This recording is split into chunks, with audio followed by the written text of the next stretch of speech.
And counter transference. So what is transference? It is an unconscious redirection of feelings and emotion about another person towards the therapist. ठीक है कि मतलब जब भी कोई client आता है थेरेपिस्ट के पास, तो कई बार ऐसा होता है कि वो किसी और की जो उनसे रिलेटेड है, suppose their mother, their sister, their any one जो उनकी लाइफ में बहुत इंपॉर्टेंस रखते हैं, उसके टूवर्ड्स जो उनका बिहेवियर होता है वो कई बार अपने थेरेपिस्ट की तरफ वो ट्रांसफ़र कर देते हैं। तो इसको हम कहते हैं ट्रांसफेरेंस। तो transference can manifest as the client projecting alone anger, love, anger, fear or dependency and many of these emotions. तो ट्रांसफेरेंस कैसे हो सकता है? जब क्लाइंट जो है वो प्रोजेक्ट कर रहे हैं कौन सी फीलिंग्स, लव की, एंगर की, फियर की या डिपेंडेंसी और भी बहुत सारे emotions on the counsellor, often reflect unresolved issues, जो भी उनके अनरिजॉल्व इश्यूज है उसकी वजह से। तो ये किसने दिया था? ये दिया था ब्रैनर 2003 में।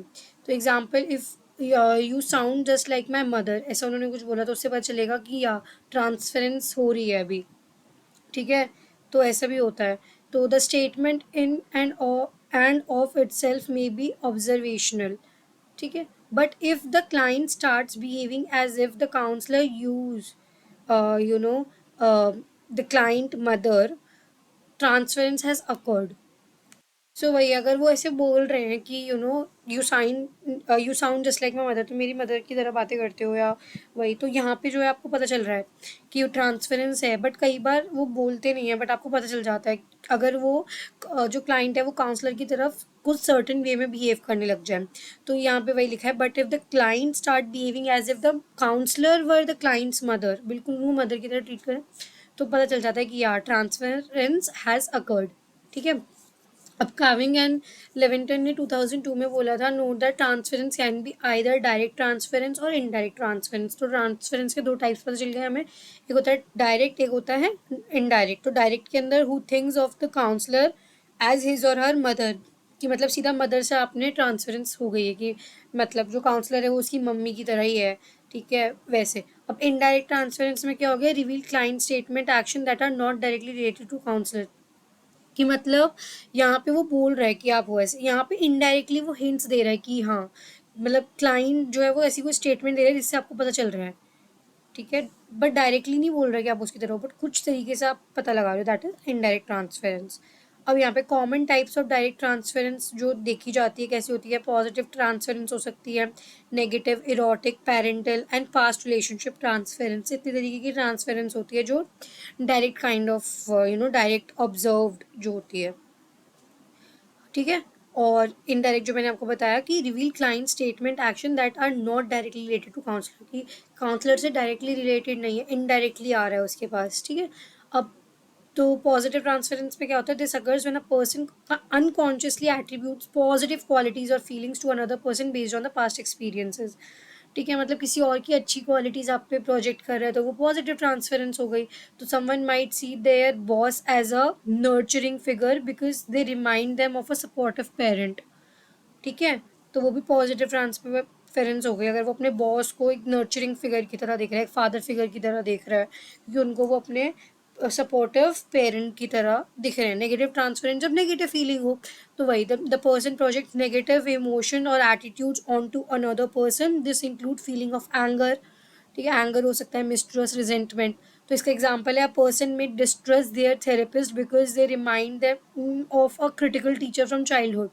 तो ऐसा हो सकता है कि आपके पास्ट एक्सपीरियंस में आपकी कोई एक टीचर ऐसी रही हो, ठीक है, जो बहुत अच्छी नहीं रही, जिसके साथ आपका एक्सपीरियंस बचपन में इतना अच्छा नहीं रहा, और आपको वो कुछ एक ऐसी चीज़ थी जो उस टीचर में थी, मे बी देयर फेस और आपका फेस सेम है, तो कहीं ना कहीं वो डिस्ट्रेस जो उनके साथ था वो आपके ऊपर दिखा सकते हैं, वो नेगेटिव ट्रांसफरेंस। ठीक है।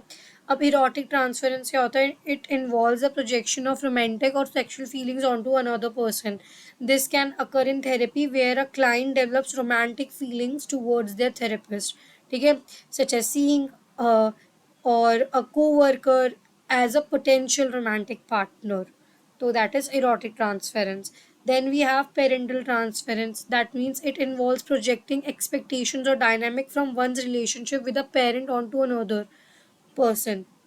This can lead to someone to view authority figures, mentor, or even romantic partners through the lens of their relationship, such as seeing a co-worker as a potential romantic partner. अब देखो इसमें क्या है, parental transference में कि involve करता है कि आप ना प्रोजेक्ट कर रहे हो क्या एक्सपेक्टेशंस या फिर डायनेमिक एक रिलेशनशिप के दूसरे के ऊपर, ठीक है, या फिर एक पेरेंट का दूसरे पेरेंट के ऊपर, या फिर जैसे जो मदर वाला एग्जांपल था कि मदर वाली जो फिगर है वो किसी और पे दिखी तो वो वहाँ पे पेरेंटल ट्रांसफरेंस हो रही है.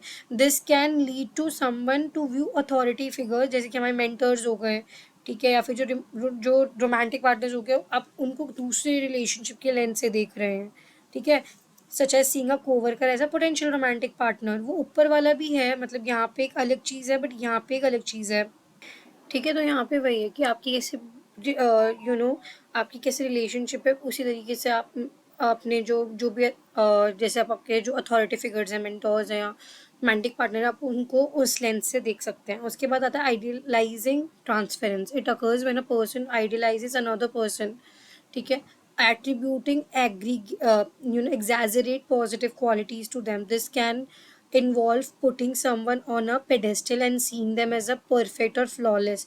ये जनरली होता है व्हेन क्लाइंट आता है काउंसलर के पास, तो काउंसलर को वो ऐसे देखते हैं कि समवन ऑन अ पेडेस्टल, कि एकदम वो परफेक्ट है. उनसे पूछते हैं कि आप बताओ हम क्या करें, तो उनके अंदर ना वो बहुत ज़्यादा एग्जैजरेट करके पॉजिटिव क्वालिटीज़ देखते हैं कि भाई ये इंसान परफेक्ट है, इनसे हम पूछेंगे. So this was about transference. Now we'll talk about counter transference. So it refers to the counselor projected emotional reaction towards the client. तो transference means how client project things on the counselor, और यहाँ पे क्या है कि counsellor कैसे project कर रहे हैं अपने emotional reaction towards the client.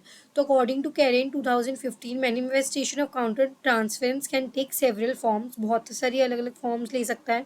Following are the most prevalent, जो ज़्यादा प्रेवलेंट है. पहला, seeing a constant desire to please the client, कि I have to please it, मतलब प्लीज देम, कि उनको मैं पसंद आ रही हूँ ना बार बार. Constant desire to please the client. Identifying with the problem of client so much that one loses objectivity, ठीक है. We identify client like she is just like me, कि मतलब ये तो मेरी तरह ही है, तो उसमें एकदम एक एक्स्ट्रा एफर्ट डाल रहे हैं या बहुत ओवर द टॉप कर रहे हैं चीज़ों को. तो वही है. तो वही, अब आप उसमें ना बहुत अपने आप को देख रहे हो, तो वो चीज़ नहीं होनी चाहिए. तीसरी चीज़ होता है डेवलपिंग सेक्शुअल और romantic feeling towards the client. वो वही इरोक्टिक ट्रांसफरेंस, बट यहाँ काउंटर ट्रांसफरेंस की बात हो रही है. गिविंग एडवाइस कंपल्सिवली, ठीक है. तो यहाँ पे example, to tell client that I that don't be in this relationship but can't say being therapist, ठीक है. तो आप एडवाइस नहीं दे सकते हो. यू कांट से कि भाई तुम जाओ ब्रेकअप कर लो, नो, वो नहीं होता है यहाँ पे. यहाँ पे आप उनको उस लेवल पे लेकर आते हो, उस स्टेट ऑफ माइंड में लेकर आते हो where they take decision. We promote decision making, ना कि वी गिव एडवाइस, ठीक है. And 5, like the fifth point, जो लास्ट पॉइंट है वो ये है, wanting to develop a social relationship with the client, कि मतलब मतलब थेरेपी सेशन से बाहर बाद में मिल रहे हैं, तो वो भी नहीं होनी चाहिए. Wish like client so good, want to hang out with her, and it's counter transference. So वो भी counter transference है. What can the things that counter transference can be expressed in a myriad time, often time manifests itself in terms of over identification or disidentification, ठीक है. तो अब इसमें क्या होता है, ओवर आइडेंटिफिकेशन और डिसआइडेंटिफिकेशन की बात है. हाँ, तो ये जो वॉटकिंसन के अकॉर्डिंग जो काउंटर ट्रांसफरेंस होती है वो दो तरीके से मैनिफेस्ट हो सकती है. पहला होता है ओवर आइडेंटिफिकेशन. तो जो ओवर आइडेंटिफिकेशन होता है उसके अंदर क्या होता है, जो काउंसलर है वो ना अब उसकी जो एबिलिटी होती है to be emotionally distant from the client, उसको खो देता है. Whereas disidentification में क्या होता है, it may express itself in counselor's behavior that is aloof, non-empathetic, hostile, cold और antagonists, ठीक है. तो इसमें क्या होता है कि देखो, या तो आप डिसआइडेंटिफिकेशन कर रहे हो, बिल्कुल ही रूड बिहेवियर कर रहे हो, मतलब काउंसलर का बिहेवियर उसकी तरफ एकदम वैसे हो गया, तो मतलब जब काउंटर ट्रांसफरेंस हो जाती है तो उसके बाद क्या होता है, दो चीज़ें हो सकती है. या तो अब उसको लग रहा है कि ये हो रहा है, अब उसको मतलब ब्रेक इट डाउन करने के लिए दे सडनली स्टार्ट बिहेविंग थोड़ा अलूफ और नॉन एम्पथेटिक, या फिर इन विच काउंसलर की जो एबिलिटी होती है टू रिमेन इमोशनली डिस्टेंस वही नहीं होती है, मतलब वो कर लेता है, मतलब फिर भी उस चीज़ को मेंटेन रखता है या फिर एकदम डिस्टेंट हो जाता है। अब मैनेजिंग काउंटर ट्रांसफरेंस में क्या है, सेल्फ अवेयरनेस होनी बहुत ज़रूरी है। कैसे करोगे काउंटर ट्रांसफरेंस को control? Self awareness, supervision. Self awareness क्यों? क्योंकि आपको पता होना चाहिए कि वाई इज़, मतलब सामने वाले की चीज़ ट्रिगरिंग यू, कि मतलब सामने किसी ने कुछ बोला and why it is affecting you, मतलब कहीं ना कहीं वो आपकी पास्ट लाइफ से जो भी आपके चाइल्डहुड एक्सपीरियंसेस रहे हैं उससे ट्रिगर तो नहीं हो रहा। तो self awareness is very important. Then supervision, personal therapy भी ज़रूरी होती है, आपको थेरेपिस्ट को भी थेरेपी लेने की ज़रूरत होती है। सेटिंग्स बाउंड्री, सेटिंग बाउंड्रीज, क्योंकि मतलब पता होना चाहिए ना कि प्रोफेशनल रियल में ओनली, तो उतना ही। एथिकल कंसिड्रेशन को भी आपको ध्यान में रखना होता है। उसके बाद समरी अगर हम देखें तो transference and counter transference are key concept in psychotherapy that describe the dynamics of unconsciously projection and emotional reaction within the therapeutic relationship। तो वही जो ट्रांसफरेंस और काउंटर ट्रांसफरेंस होते हैं, की कॉन्सेप्ट्स होते हैं साइकोथेरेपी के, एंड ये डिस्क्राइब करते हैं कि किस तरीके की डायनामिक्स हैं। कि कई बार क्या होता है, हम लोग अनकॉन्शियसली प्रोजेक्ट कर लेते हैं फीलिंग्स सामने वाले के ऊपर एंड इमोशनल रिएक्शन दे देते हैं हम अपनी थेरेप्यूटिक रिलेशनशिप के बीच में। ठीक है, तो transference involves the client unconsciously attributes feelings on to the therapist। तो ट्रांसफरेंस के अंदर क्लाइंट जो है वो एट्रीब्यूट कर रहे हैं फीलिंग्स थेरेपिस्ट के ऊपर, और काउंटर ट्रांसफरेंस में रेफर्स टू द थेरेपिस्ट, मतलब यहाँ पे थेरेपिस्ट जो है वो दिखा रहा है like projecting on to the client. तो यहाँ पे वही है, refers to the therapist's emotional reaction biases and unconscious responses triggered by the client's transference। तो जब क्लाइंट की ट्रांसफरेंस हो जाती है तो उस चीज़ों से भी वो ट्रिगर हो जाते हैं कई बार। So by this we completed very important topic, transference and counter transference। I hope you like the video. Don't forget to like, share and subscribe to my channel.